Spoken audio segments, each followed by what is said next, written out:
दोस्तों, कहानी की शुरुआत में हम लल्लू लुइस नाम के एक लड़के को देखते हैं जो इस शहर के सबसे अमीर आदमी जॉनी जिनावर का बेटा होता है। आगे लल्लू लुइस अपने दोस्तों के साथ एक 5 स्टार होटल में आता है जो उसके बाप का ही था। तभी होटल के रिसेप्शनिस्ट की ये देखकर फट जाती है कि लल्लू लुइस के दोस्त अपने साथ वहाँ पर एक पैंथर को भी लाए थे। फिर होटल में आते ही वो सभी लोग वहाँ पर बहुत ज्यादा शोर मचाते हैं और पार्टी करने लगते हैं। तभी इनमें से एक चूतिया उस पैंथर को खिलाने के लिए वहाँ पर एक कंगारू ले आता है, लेकिन पैंथर को देखते ही वो कंगारू वहाँ से भाग जाता है और सीधा स्विमिंग पूल में कूद जाता है, जिसके पीछे पीछे वो पैंथर भी पूल में आ जाता है। जिसके बाद वहाँ पर मौत का नंगा नाच शुरू हो जाता है। वहीं ये सब देखकर बाकी के लोग डर जाते हैं और वहाँ पर भगदड़ मच जाती है। अगले दिन एनिमल राइट्स वाले प्रोटेस्ट पर उतर आते हैं और उस होटल के बाहर धरने पर बैठ जाते हैं। इसी दौरान वहाँ उस होटल का मालिक जॉनी जिनावर भी आ जाता है और वो सभी प्रोटेस्टर्स उसकी कार के ऊपर टमाटर मारते हैं और उसे खूब गालियां देते हैं। आगे बोर्ड मेंबर्स की एक मीटिंग बिठाई जाती है जिसमें होटल के इन्वेस्टर्स जॉनी जिनावर को कहते हैं कि तुम्हारे बेटे की वजह से हमें बहुत नुकसान उठाना पड़ रहा है और रातों रात हमारे होटल की रेप्यूटेशन खराब हो गई है, इसलिए तुम्हें अपने बेटे पर एक्शन लेना ही पड़ेगा। अब इन्वेस्टर्स की बातें सुनकर जॉनी जिनावर तुरंत अपने बेटे लल्लू लुइस के पास जाता है, लेकिन वो तो इस वक्त एक नंगी लड़की के साथ सो रहा था।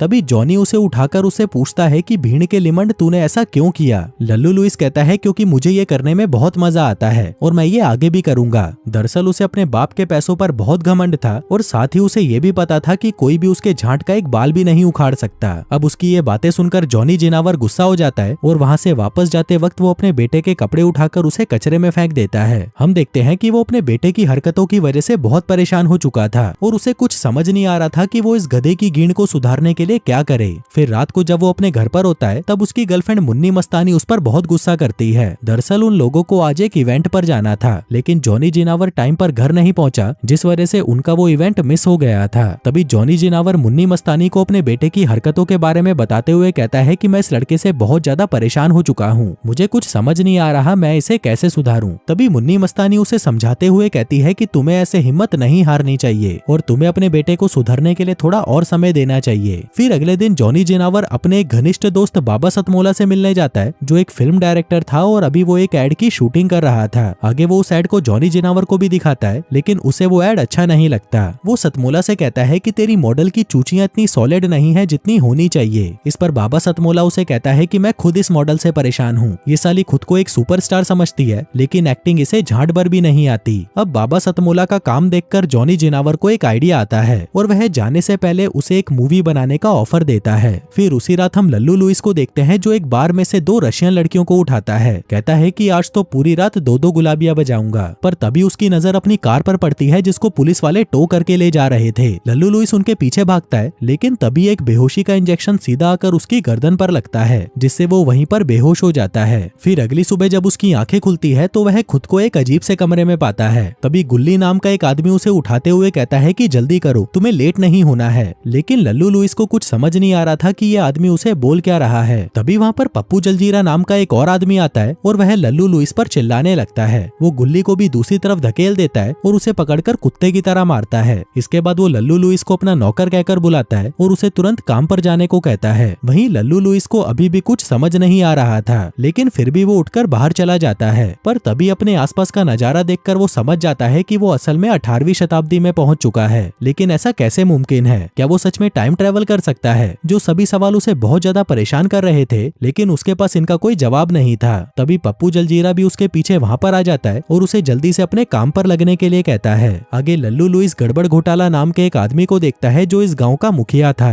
और अभी वो हगने जा रहा था, लेकिन उसे बहुत जोर की लगी हुई थी, इसलिए वो वहीं पर एक बाल्टी में ही हग देता है। जिसके बाद एक डॉक्टर उसकी टट्टी को गौर से चेक करता है और उसे उसकी सेहत के बारे में बताता है। वहीं ये सब चीजें लल्लू लुइस भी देख रहा था, जिसको देखकर उसे लगने लगता है कि वो किन बिजली गिंडों के बीच में फंस चुका है, इसलिए वो जल्दी से वहाँ से भाग जाता है और जंगलों में घुस जाता है। तभी उसे रास्ते में भेड़ियों का एक झुंड घेर लेता है, जिनको देखकर वो अपना रास्ता बदल लेता है और दूसरी तरफ भागने लगता है। पर वहाँ पर उसे विशुद्ध शुक्राणु नाम का एक आदमी मिलता है जो अपने कुत्तों के साथ उसका पीछा कर रहा था। वहीं भागते हुए लल्लू लुइस एक कीचड़ की दलदल में जा गिरता है और तभी वो सभी कुत्ते उसे घेर लेते हैं। आगे विशुद्ध शुक्राणु उसे कहता है कि अगर तुमने फिर से यहाँ से भागने की कोशिश की तो मैं तुम्हें मार डालूंगा। दरअसल विशुद्ध शुक्राणु गड़बड़ घोटाले का बेटा था और इसी वजह से वो लल्लू लुइस को ढूंढ रहा था। इसी दौरान वहाँ पर विशुद्ध शुक्राणु की बहन ओए हुए जवानी आती है और उसे समझाने लगती है कि इस तरह से नौकरों से बर्ताव करना अच्छी बात नहीं होती। आगे गड़बड़ घोटाला अपने बड़े से मेंशन से बाहर आता है है और फिर वो सभी लोग लल्लू लुइस को वहाँ पर छोड़कर चले जाते हैं। तभी वहाँ पर हम एक पक्षी को देखते हैं जो असल में एक ड्रोन होता है और यहाँ पर हमें पता चलता है कि लल्लू लुइस तो वहीं पर है और उसने कभी भी टाइम ट्रेवल किया ही नहीं। दरअसल ये सब एक मूवी का सेटअप है जिसको जॉनी जिनावर का दोस्त सतमोला डायरेक्ट कर रहा था। तभी बाबा सतमोला जॉनी जिनावर से कहता है कि इस मूवी का सेटअप जंगल में लगाना ठीक नहीं है क्योंकि यहाँ पर जंगली भेड़ियों का बहुत ज्यादा खतरा है। लेकिन जॉनी जिनावर को अपने बेटे को ये सब रियल दिखाना था, इसलिए उसके हिसाब से ये जगह परफेक्ट थी। इसके बाद हम देखते हैं कि एक सीन को पूरा करने के बाद वो सभी एक्टर्स आगे के सीन की तैयारी करने लगते हैं। वहीं दूसरी तरफ हम लल्लू लुइस को देखते हैं जो गड़बड़ घोटाले के किचन में आलू छील रहा था। तभी वहाँ के नौकरों से बात करने पर उसको पता चलता है कि ये 1802 का साल है और अभी भी फ्रांस पर राजाओं का शासन चल रहा है। तभी लल्लू लुइस उनको बताता है कि मैं भविष्य से यहाँ पर आया हूँ, जो सुनकर सभी नौकर हैरान हो जाते हैं और ऐसा दिखाने लगते हैं जैसे उन्होंने इस बारे में पहली बार सुना हो। तभी लल्लू लुइस उन्हें कहता है कि मैं जिस तरह से यहाँ पर आया था शायद उसी तरह से मैं वापस भी जा सकता हूँ। जो कहकर वो दौड़ता हुआ बाहर जाता है और एक घोड़ा गाड़ी से टकरा जाता है जिससे उसके सर पर चोट लग जाती है और वो वहीं पर बेहोश हो जाता है। तभी गुल्ली उसके पास आकर उसे उठाने लगता है लेकिन लल्लू लुइस होश में नहीं आता।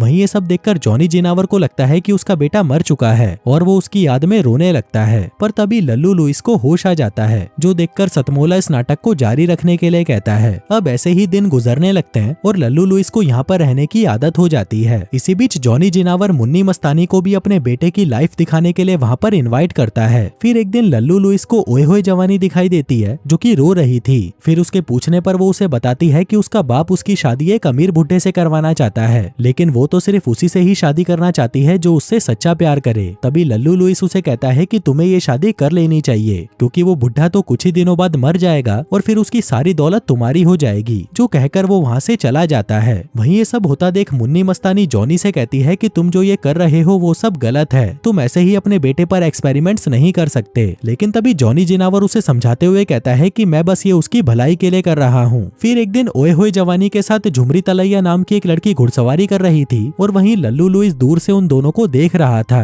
लेकिन जैसे ही झुमरी तलैया घोड़े से नीचे उतरती है तभी उसकी चमकीली कच्छी को देखकर लल्लू लुइस को उस पर शक होने लगता है। तभी वो भागकर उसके पास आता है और उसकी चमकीली कच्छी को देखने की कोशिश करता है, पर तभी झुमरी तलैया उसे धक्का दे देती है और वहाँ से चली जाती है। हम देखते हैं कि झुमरी तलैया ने एंड मौके पर अपनी कच्छी उतार ली थी। वहीं ये सब सतमोला भी स्क्रीन पर देख रहा था और वो अपने कॉस्ट्यूम डिजाइनर्स पर बहुत गुस्सा करता है। उधर मुन्नी मस्तानी से अब ये सब और नहीं देखा जा रहा था, इसलिए वो जॉनी जिनावर से कहती है कि अब तुम लल्लू लुइस के साथ ये सब करना बंद करो। जो कहकर वो वहाँ से जाने ही लगी थी कि तभी वो देखती है कि लल्लू लुइस झुमरी तलैया से माफी मांगने उसके पास जाता है। जो देखकर झुमरी तलैया को लगता है कि शायद इस नाटक से वो सुधर सकता है। आगे लल्लू लुइस झुमरी तलैया से माफी मांगता है और झुमरी तलैया भी उसे माफ कर देती है। इसके बाद जॉनी, सतमोला और मुन्नी मस्तानी लंच ब्रेक में आगे की कहानी को डिस्कस करते हैं, जहाँ पर सतमोला कहता है कि क्यों ना हम लल्लू लुइस की ओए हुए जवानी के साथ सेटिंग करा दें ताकि वो अपनी लाइफ में सेटल होना सीख सके। पर तभी मुन्नी मस्तानी कहती है कि लल्लू लुइस तो पहले से ही झुमरी तलैया को पसंद करता है, लेकिन उसकी बातों पर कोई भी ज्यादा ध्यान नहीं देता। दूसरी तरफ गुल्ली लल्लू लुइस को जंगल में हो रहे एक फेस्टिवल में लेके जाता है, जहाँ पर लल्लू लुइस सभी को एक मॉडर्न गाना सिखाता है और सभी के साथ डांस भी करता है। इसी दौरान ओए हुए जवानी भी वहाँ पर आ जाती है और उनको ज्वाइन कर लेती है। वहीं ये सब देखकर जॉनी जिनावर काफी इमोशनल हो जाता है क्योंकि उसे ये सीन लल्लू लुइस के बचपन की एक पार्टी की याद दिला रहा था जिसमें उन सभी ने काफी एंजॉय किया था। वहीं ओए हुए जवानी के करीब आने पर लल्लू लुइस उसे खुद से दूर कर देता है और झुमरी तलैया को ढूंढने निकल जाता है। पर तभी गुल्ली उसके पास आता है और उसको बताता है कि झुमरी तलैया नदी के पास है। लेकिन जब लल्लू लुइस नदी के पास पहुंचता है तभी उसे वहां पर डूबती हुई ओए हुए जवानी दिखाई देती है, जिसको बचाने के लिए वो तुरंत नदी में कूद जाता है और उसे उठाकर उसके घर तक ले जाता है। तभी रास्ते में ओए हुए जवानी उसके करीब आने की कोशिश करती है, लेकिन लल्लू लुइस उसे खुद से दूर कर देता है, जिसका मतलब था कि मुन्नी मस्तानी की कही बात सही थी और लल्लू लुइस झुमरी तलैया से ही प्यार करता था। जिसके बाद कुछ देर के लिए मुन्नी मस्तानी को डायरेक्टर बना दिया जाता है। फिर उसी रात झुमरी तलैया लल्लू लुइस से मिलती है और उसे कहती है कि मुझे तुम्हारी टाइम ट्रेवल वाली बात पर पूरा यकीन है। जो सुनकर लल्लू लुइस उसे वॉक पर लेके जाता है और उसे प्लेन्स और फोन्स के बारे में बताने लगता है, जिस दौरान वो एक एप्पल को आधा खाकर कहता है कि ये कंपनी आगे जाकर बहुत ही महंगे फोन बनाएगी और दुनिया को खूब लूटेगी। जिसके बाद वो उसके साथ काम कर रहे नौकरों को गालियां देने लगता है। जो सुनकर झुमरी तलैया को गुस्सा आ जाता है और वो उसे कहती है कि तुम ये मत भूलो कि तुम भी एक नौकर हो और अपने मालिक की टट्टी साफ करते हो। फिर अगली सुबह झुमरी तलैया मुन्नी मस्तानी से अपने बर्ताव के लिए माफी मांगती है और उसे बताती है कि ऐसे बिगड़े हुए चूतियों से मैं रोज ही डील करती हूँ, इसलिए मेरे लिए ये सब बहुत ही नॉर्मल बात है। तभी मुन्नी मस्तानी उसे कहती है कि तुम्हें लल्लू लुइस को सुधारने में मेरी मदद करनी होगी, लेकिन एक बात का ध्यान रखना, तुम्हें लल्लू लुइस के साथ किसी भी तरह के रोमांटिक रिलेशनशिप में इन्वॉल्व नहीं होना है। वहीं बाबा सतमोला ये सब देखकर बहुत गुस्सा होता है, पर तभी जॉनी जिनावर उसे समझाता है कि सब कुछ अभी भी कंट्रोल में है और मुन्नी मस्तानी सिर्फ हम लोगों की मदद कर रही है। उधर दूसरी तरफ जब झुमरी तलैया अपने बॉयफ्रेंड विशुद्ध शुक्राणु को उसके रोल के बारे में बताती है तो उसे ये सुनकर अच्छा नहीं लगता, क्योंकि उसे आगे जाकर लल्लू लुइस को किस भी करना पड़ सकता है। लेकिन विशुद्ध शुक्राणु उसे ये रोल करने से मना कर देता है, जिस वजह से उन दोनों के बीच में झगड़ा हो जाता है और उनका रिलेशनशिप खत्म हो जाता है। फिर रात को लल्लू लुइस गुल्ली से पूछ रहा होता है कि पुराने जमाने में लड़कियों को कैसे पटाया जाता है, जिस पर गुल्ली उसे कहता है कि तुम्हें किसी जानवर की तरह अपनी मर्दानगी को साबित करना होगा। जिसके साथ ही वो उसे भालू का डांस भी सिखाता है, जो कि बहुत ही वाहियात था। फिर अगले दिन लल्लू लुइस झुमरी तलैया के लिए वही भालू वाला डांस परफॉर्म करता है, जिसके साथ ही वो उसे हनी सिंह का वॉल्यूम 1 वाला गाना भी सुनाता है, जो सब देखकर झुमरी तलैया भी उससे इम्प्रेस हो जाती है। जिसके बाद लल्लू लुइस गुल्ली के पास जाता है और उसे थैंक यू कहता है, क्योंकि उसी की वजह से ही झुमरी तलैया उससे इम्प्रेस हो पाई थी। दूसरी तरफ जॉनी जिनावर ने काफी दिनों से अपने बेटे को करीब से नहीं देखा था, इसलिए एक रात वो गड़बड़ घोटाले के कपड़े पहनकर उसे देखने के लिए चला आता है। पर तभी उसे ऐसा करते हुए गुल्ली देख लेता है और जॉनी को वहाँ से वापस जाने को कहता है, क्योंकि उसकी इस हरकत से उनका सारा प्लान खराब हो सकता था, जिसकी वजह से उन दोनों के बीच में लड़ाई हो जाती है। और तभी लल्लू लुइस भी जाग जाता है और अपने बाप को देख लेता है, पर तभी गुल्ली उसे फिर से बेहोश कर देता है और फिर सतमोला वहाँ पर आकर जॉनी जिनावर को जबरदस्ती वहाँ से ले जाता है। फिर अगली सुबह लल्लू लुइस गुल्ली को बताता है कि उसने सपने में अपने बाप को देखा था। तभी पप्पू जलजीरा उनके पास आता है और उन्हें बताने लगता है कि विशुद्ध शुक्राणु को गिरफ्तार कर लिया गया है, इसलिए अभी के अभी लल्लू लुइस को गड़बड़ घोटाले ने बुलाया है। आगे जब लल्लू लुइस गड़बड़ घोटाले के पास जाता है तो वो उससे कहता है कि विशुद्ध शुक्राणु मुसीबत में है और उसे सजा मिलने वाली है, लेकिन अगर तुम उसकी जगह वो सजा खुद भुगत लो तो मैं तुमको एक बड़ा सा जमीन का टुकड़ा दे दूंगा, साथ ही तुम्हारी शादी तुम्हारी पसंद की किसी भी औरत से करा दी जाएगी। अब पहले तो लल्लू लुइस मना कर देता है, पर फिर वो सोचता है कि शायद उसके ऐसा करने से वो झुमरी तलैया से शादी कर सकता है, इसलिए वो इस डील के लिए मान जाता है। जिसके अगले सीन में हम लल्लू लुइस को देखते हैं, जिसको एक पिंजरे में बंद कर दिया जाता है, जिस पर वहाँ के लोकल लोग बहुत ज्यादा गुस्सा थे। इसके बाद उसके पिछवाड़े पर सभी के सामने कोड़े मारे जाते हैं, जो सब देखकर मुन्नी मस्तानी को बहुत बुरा लगता है, लेकिन बाबा सतमोला ये देखकर बहुत खुश था। आगे मार खाने के बाद जब लल्लू लुइस गड़बड़ घोटाले से मिलने आता है तो गड़बड़ घोटाला वहाँ पर नहीं होता, बल्कि वहाँ पर विशुद्ध शुक्राणु होता है, जो लल्लू लुइस की बहुत बेइज्जती करता है और यहाँ तक कि वो उसके ऊपर वाइन भी गिरा देता है, जिसके साथ ही वो गड़बड़ घोटाले के साथ की हुई उसकी डील को भी तोड़ देता है। वहीं इस सबसे लल्लू लुइस को बहुत ज्यादा गुस्सा आ जाता है और अब सभी को लगता है कि शायद ये विशुद्ध शुक्राणु की गींड तोड़ देगा, लेकिन लल्लू लुइस उसे कुछ नहीं कहता और चुपचाप वहाँ से चला जाता है, जो देखकर मुन्नी मस्तानी को बहुत अच्छा लगता है और वह कहती है कि अब लल्लू लुइस सुधरता जा रहा है। फिर उसी रात लल्लू लुइस झुमरी तलैया से पूछता है कि क्या तुम मेरे लिए घोड़ी बनना चाहोगी, जिस पर झुमरी तलैया भी उसे हाँ में जवाब देती है। जिसके बाद वो उसे डिनर पर लेके जाता है, जो उसने खुद ही बनाया था। वहीं ये सब देखकर बाबा सतमोला कहता है कि अब ये स्टोरी बहुत ज्यादा बोरिंग हो रही है, लेकिन मुन्नी मस्तानी को ये सब अच्छा लग रहा था। फिर अगली सुबह जब झुमरी तलैया और लल्लू लुइस एक साथ थे, तभी लल्लू लुइस की नजर एक पक्षी पर पड़ती है जो अजीब तरह से उड़ रहा था, लेकिन तभी सतमोला के कहने पर झुमरी तलैया उसका ध्यान भटकाने के लिए उसे किस करने लगती है, जिसके बाद वो उसे बिना कुछ कहे वहाँ से चली जाती है।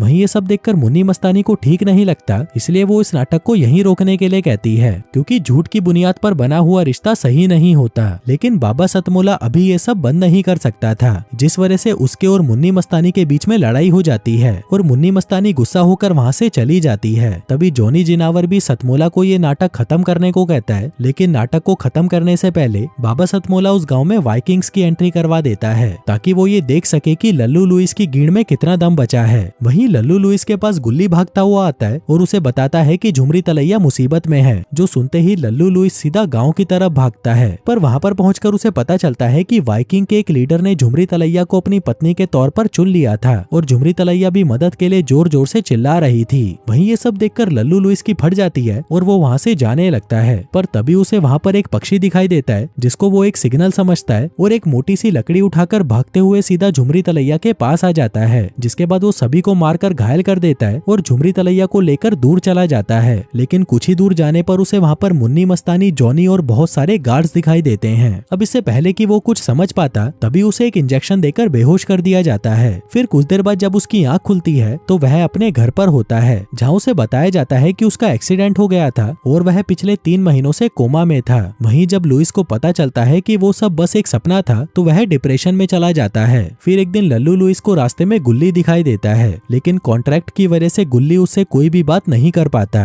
फिर कुछ समय बाद जब लल्लू लुइस और जॉनी जिनावर एक साथ ड्रिंक कर रहे थे, तब लल्लू लुइस अपने बाप को अपने सपने के बारे में बताता है। कहता है कि मुझे जिंदगी में पहली बार प्यार हुआ था, पर साला वो भी बस एक सपना ही निकला। अब जॉनी जिनावर से अपने बेटे की ऐसी हालत देखी नहीं जा रही थी, इसलिए वो उसको सब कुछ सच बता देता है और उसे वहाँ से एक फार्म हाउस में ले आता है जहाँ पर झुमरी तलैया हॉर्स राइडिंग कर रही थी। तभी एक दूसरे को सामने देखकर वो दोनों बहुत खुश होते हैं और एक दूसरे को वहीं पर पकड़कर चूसने लग जाते हैं, जिसके बाद जॉनी जिनावर भी मुन्नी मस्तानी के साथ अपने रिश्तों को ठीक कर लेता है। फिर कहानी के अंत में हम बाबा सतमोला को देखते हैं, जो अभी भी बिगड़े हुए बच्चों को सुधारने का काम करता है। और दोस्तों, इसी के साथ ही ये कहानी यहीं खत्म हो जाती है।